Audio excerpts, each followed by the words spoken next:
Question number 29। Calculate cash flow from investing activities from the following information. तो देखो, पहले आपको सारा नॉन करेंट एसेट्स और नॉन करेंट इन्वेस्टमेंट्स दिया हुआ है, और उसके बाद कुछ एडिशनल इंफॉर्मेशन है। देखो, इन्वेस्टमेंट इन लैंड। तो लैंड है आपका 3 लाख से 3 लाख, यानी कुछ चेंज नहीं हुआ है। फिर है शेयर्स इन दामोदर लिमिटेड। सो 1,50,000 से 1,50,000, इसमें भी अभी कोई चेंज नहीं है। ठीक है। फिर है 12% लॉन्ग टर्म इन्वेस्टमेंट, ये 50,000 से 80,000 होगा, यानी 30,000 से इंक्रीज हुए हैं। तो इसमें देखो, लास्ट में दिया हुआ है फिफ्थ इंफॉर्मेशन।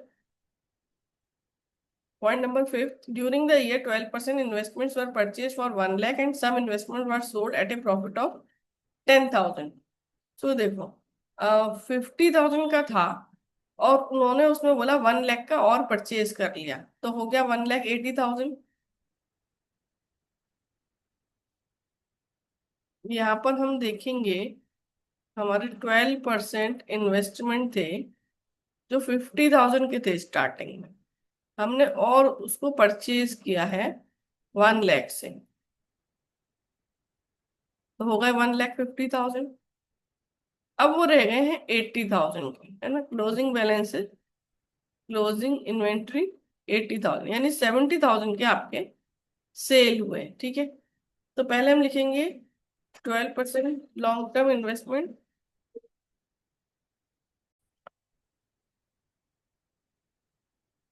सो 12%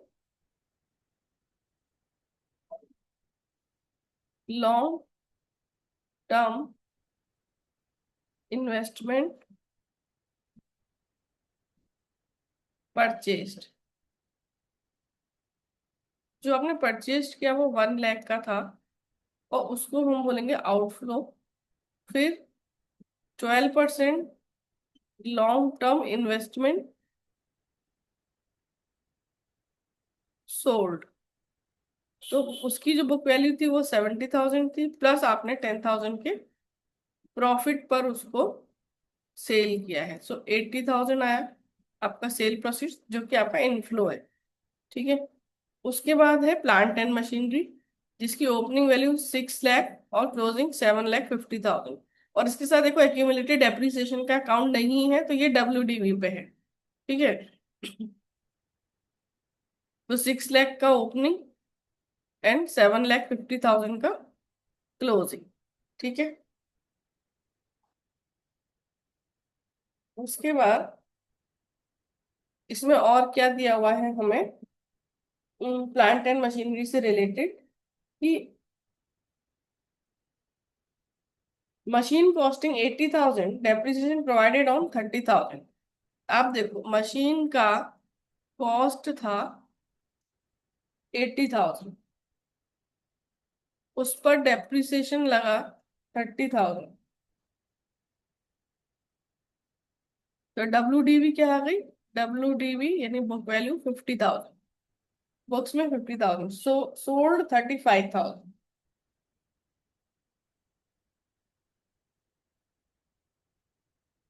तो लॉस कितना हुआ? 15,000। तो ये WDV पे है, तो जो भी एसेट हमारी सेल हो रही है उसका हमें WDV ही क्रेडिट में लिखना है। तो सबसे पहले हमने लिखा बैंक 35,000, और फिर हम लिखेंगे लॉस, क्योंकि ये लॉस हो रहा है उसको 15,000 का। तो by loss on sale of plant 15,000। तो इस पूरे को दोनों को देखोगे तो आप 50,000 का WDV कवर हो रहा है। ठीक है। तो ये हमने कर दिया। फिर डेप्रिसिएशन था 70,000।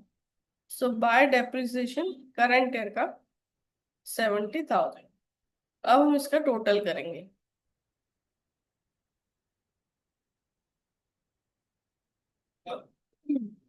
35,000 प्लस 15,000 प्लस 70,000 प्लस 7,50,000।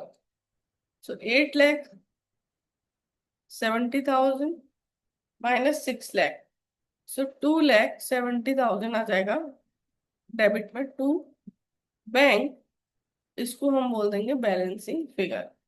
ठीक है, ये टोटल हो गया 8,70,000। इसको कर देंगे क्लोज। तो अब देखो बैंक का 35,000 का सेल हुआ है।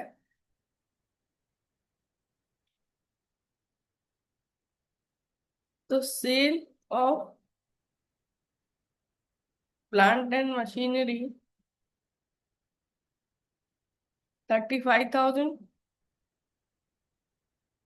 और purchase of plant and machinery 2,70,000। तो ये हमारा आउटफ्लो है।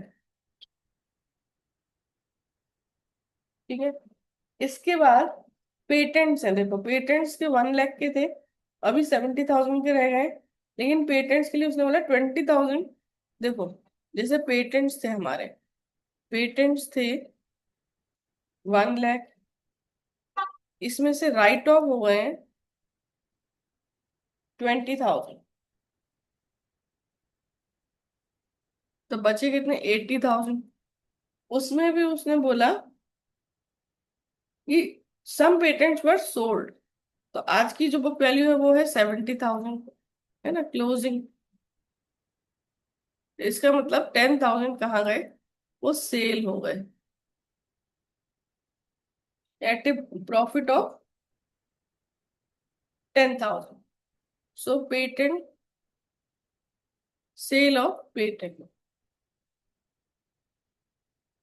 सो 10,000 की बुक वैल्यू और 10,000 के प्रॉफिट पर सेल हो गए, यानी 20,000 का इनफ्लो हो गया।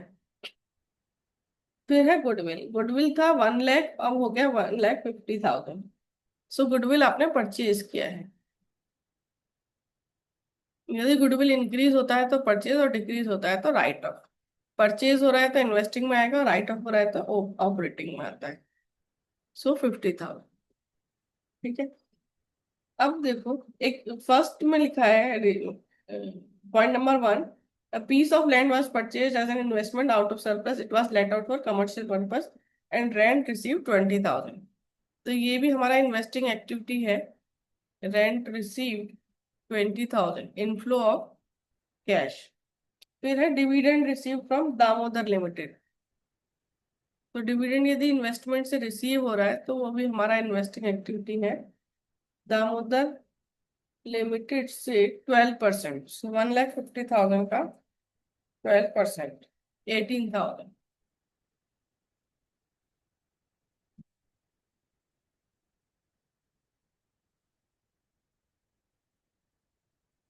फिर पेटेंट्स का हमने कर ही लिया, मशीनरी का हमने कर लिया, इन्वेस्टमेंट का हमने कर लिया। बस एक है कि interest on investment for the year was duly received. तो हमारे जो लॉन्ग टर्म इन्वेस्टमेंट थे,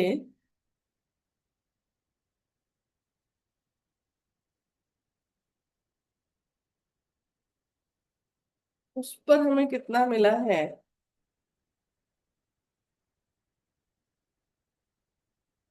1,50,000, नहीं ये वाले 50,000 और 80,000 के थे। तो इंटरेस्ट ऑन इन्वेस्टमेंट 50,000 पर हमारा,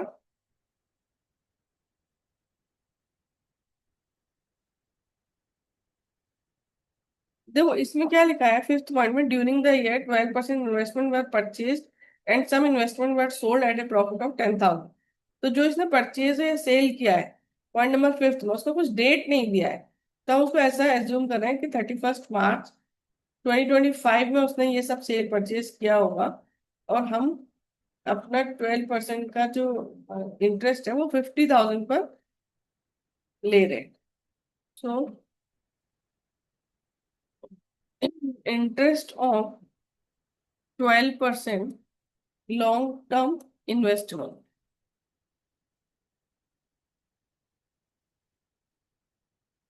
50,000 पर 12%,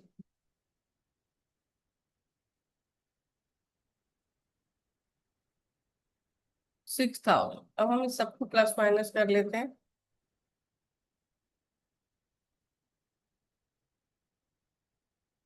1 लाख का माइनस है, फिर 80,000 प्लस, फिर 35,000 प्लस, फिर 2,70,000 minus, plus 20,000, plus 50,000, plus 20,000, plus 18,000, plus 6,000।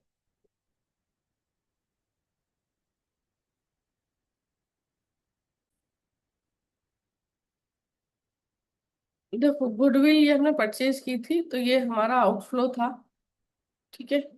तो अब ये देखो 2,41,000 आ रहा है, लेकिन माइनस का आ रहा है, ठीक है। तो ये आ जाएगा cash used in investing activities.